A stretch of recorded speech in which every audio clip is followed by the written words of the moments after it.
Oh, hello, we're in Deuteronomy chapter 20. We're going to do the whole chapter in a 1 hour, I think. In some ways it's quite a difficult chapter. So anyway, let's read it. When you go to war against your enemies, reading from the NIV, and see horses and chariots and an army greater than yours, do not be afraid of them, because the Lord your God, who brought you up out of Egypt, will be with you. When you're about to go into battle, the priest shall come forward and address the army. He shall say, "Hear, Israel, today you are going into battle against your enemies. Do not be faint-hearted or afraid. Do not panic or be terrified by them. For the Lord your God is the one who goes with you to fight for you against the enemies to give you victory." The officers shall say to the army, "Has anyone built a new house and not yet begun to live in it? Let him go home, or he may die in battle and someone else may begin to live in it. Has anyone planted a vineyard and not begun to enjoy it? Let him go home, or he may die in battle and someone else enjoy it. Has anyone become pledged to a woman and not married her? Let him go home, or he may die in battle and someone else marry her." Then the officers shall add, "Is anyone afraid or faint-hearted? Let him go home, so that his fellow soldiers will not become disheartened too." When the officers have finished speaking to the army, they shall appoint commanders over it.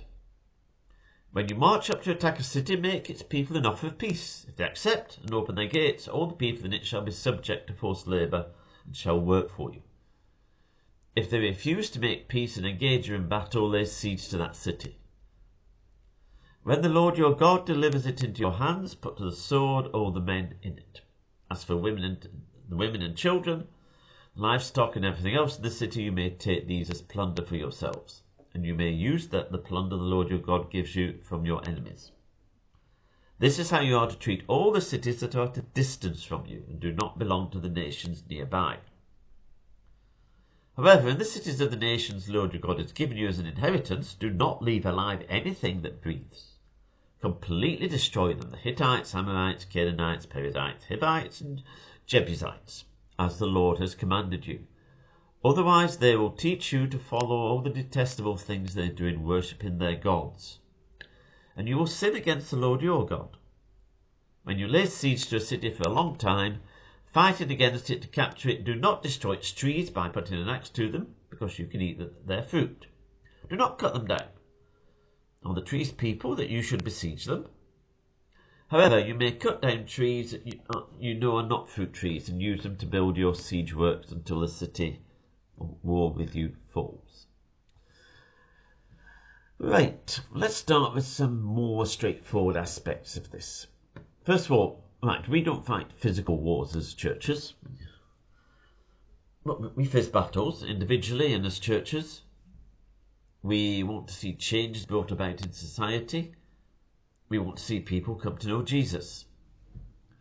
And the first is so that there are spiritual battles that we fight. So there are definitely some straightforward lessons we can learn from this.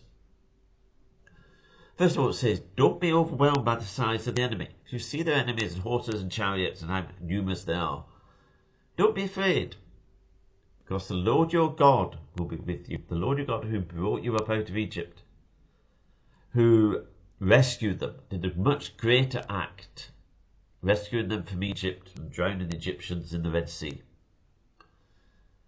And obviously Christ has died on the cross, set us free from the power of sin and death. And then the priests were to address them and to remind them, says, don't be faint-hearted or afraid. The Lord your God is the one who goes with you. And the key thing is we're meant to live our lives under the lordship of Jesus Christ. And we don't live for our own sake, we live for Christ's sake. We want to see his will come. Remember the Lord's Prayer, your kingdom come, your will be done. We need to be God-focused, not self-centered. Then there's some instructions. People who've bought an house, send them home. Bought a vineyard, send them home. Engaged to get married, send them home. And being engaged, what's it talking about? Being pledged to a woman. Being engaged is big like engagement, but a much firmer and more binding commitment. And then it says, if anyone's afraid, send them home. They will spread fear amongst you. Now that's a very practical point. The morale of people can be certainly adversely affected, even destroyed, by one or two people who are scaredy cats, full of fear. So that's all very good, relatively straightforward to understand. Then it says, when you attack a city, offer them peace. Again, that seems fine, give them a chance. And then it says, if they accept it, you subject them to forced labour. You think, bleh. But if they don't, kill them all, or kill all the men. And the women, children, livestock and everything is yours. You should be stuck together a bit iffy about all this. And it says, if the nations are near you, completely destroy them. No messing about. So what are we to say to all this? Well, I can't give you a complete answer. It's difficult. I can say some things. One is that, I think I've said before in similar types of passages, we do not engage in physical warfare today, going about killing people. So, anyone have any notions of that? Forget it. Secondly, the reason for this, he says, but it draws a distinction between those who are far off and those who are near. And the ones who are far off get a rather more lenient treatment than those who are near. It says, otherwise they will teach you to follow their detestable ways. And then why was God wiping them out and driving them out? Because of their detestable practices. Now these included child sacrifice, all sorts of bloodshed, worship of idols, all sorts of evil things. And we have a tendency not to confront evil properly.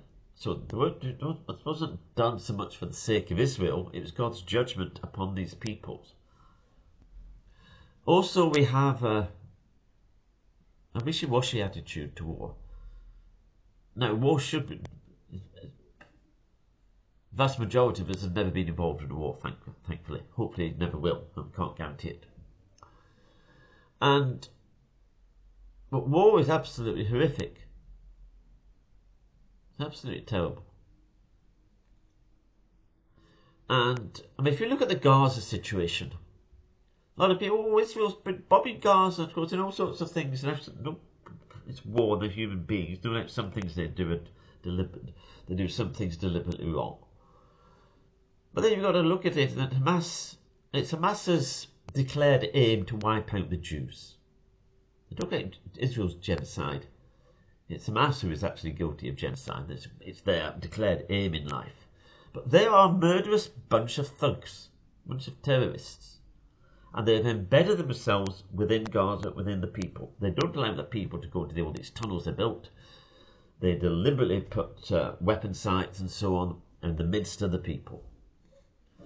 So if you think they can be defeated in a nice way, then frankly you're a complete idiot. You don't know what you're talking about.